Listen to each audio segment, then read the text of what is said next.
WhatsApp guys কেমন আছো তোমরা? আশা করি অনেক ভালো আছো। আল্লাহর রহমতে তোমাদের দোয়া ও ভালোবাসায় আমি অনেক বেশি ভালো আছি। গাইস আজকে আমরা ZBY ট্যুর থেকে টুর্নামেন্টে একটা স্লট কিনছি। এন্ট্রি ফি ছিল মাত্র 20 টাকা। আর স্লটে আমরা যে গেম প্লেটা দিছি সেই গেম প্লেটা আজকে সবাই মিলে উপভোগ করব।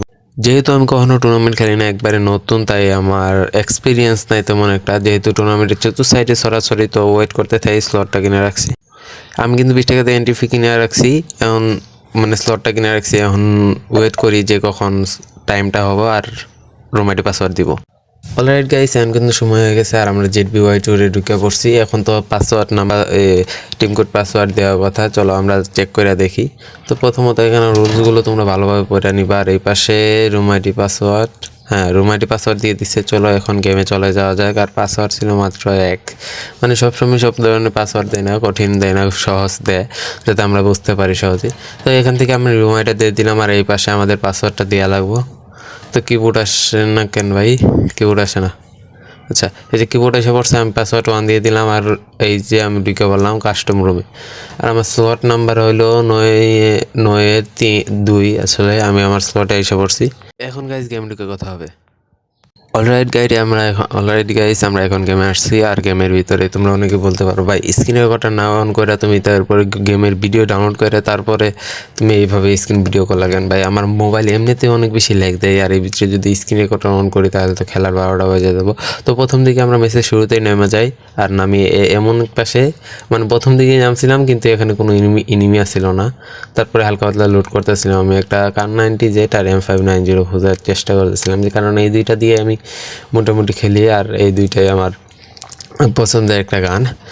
তো বরাবরের মতো আমি যত সাইডে খোঁজা শেষ হয়ে গেল, আমার টিমমেটে বলছিলাম যে আমার একটা কার 90 অথবা একটা M590 দুটোটার কাছ থেকে কোনো একটা পিস্তল পাইলে যাতে আমার লোকেশন দেয়। কিন্তু গাইজ দুঃখের কথা কি বলবো, সারা মাঠ খুঁজে পরে একটা কার 90 বা একটা পাই নাই, মানে এই পুরা ব্লেসটা খুঁজা। তারপরে কি করলাম, হালকা পাতলা লুটপাট কইরা ভাবছিলাম যে এবার পচিনোকে যাবো। পচিনোকে যাই হালকা পাতলা এনিমির লগে ফাইট টাইট করবো। পচিনোকে এনিমি আছে এটা তো আমার মনে হয়েছিল। তারপর আমরা পচিনোকে দিয়ে আসতে শুরু করি আর আমার টিমমেটে বলছিলাম যে চলো একসাথে পচিনোকে যাবো, যেহেতু আমরা তিনজন, একটা টিমমেট আসে নাই।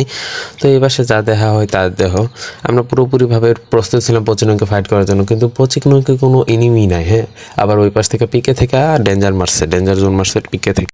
ডেঞ্জার জোন বলে থুক্কু ভাই, হিবলিশ মারছে। যেহেতু পচিনোকে কোনো এনিমি নাই, ফ্যাক্টরি এনিমিটি পচিনোকে ঢুকতে পারে। আর যেহেতু পিকের এনিমিটি আমাদের দিকে রাশ করবে, তাই আমি এদিকে একটু হোল্ড করতে এসে বললাম। মানে আমার টিপেটে বলতেছিলাম যে আমরা এখন ফাইটে ঢুকবো না, জোনটা আরও শুরু হয়। আর এই দিকে দেখো হিবলিশের পাবলিকটা কিন্তু পচিনো ঢুকে পড়ছে আর আমি এই পাশে বসে আসছিলাম। আমার টিমমেট ফাইট করলে আমি জোনে লাভে বসবো, কিন্তু আমার টিমমেট ঘুরা নিয়ে চলতেছিল আমার পিছে পিছে। চলো ভাই এই জায়গায় রাখবো না, আমাদের মরার কোনো দরকার নাই কে।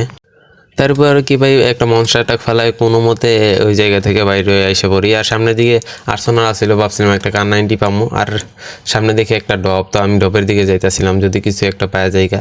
যেহেতু ইয়ারডপ আছে, ইয়ারডপে স্পেশাল কিছু থাকাটা স্বাভাবিক। তারপর ইয়ারডপ থেকে একটা থংসং পাওয়া যায়। তারপর ডাইমা পড়ি আমি আর্সেনালে একটা কার 90 জন্য আসছিলাম।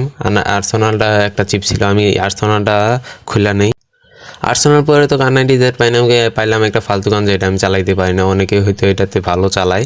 যদিও আমি এখন রিজনে আছি এই গানের অ্যাডাপ্লিয়মে, সিএজে আমি রিজনে আছি। যদিও তেমন একটা ভালো লাগে না বিয়ারে, কারণ সিএজে এটা খুব ভালো চলে, বিয়ারে খুব ভালো না।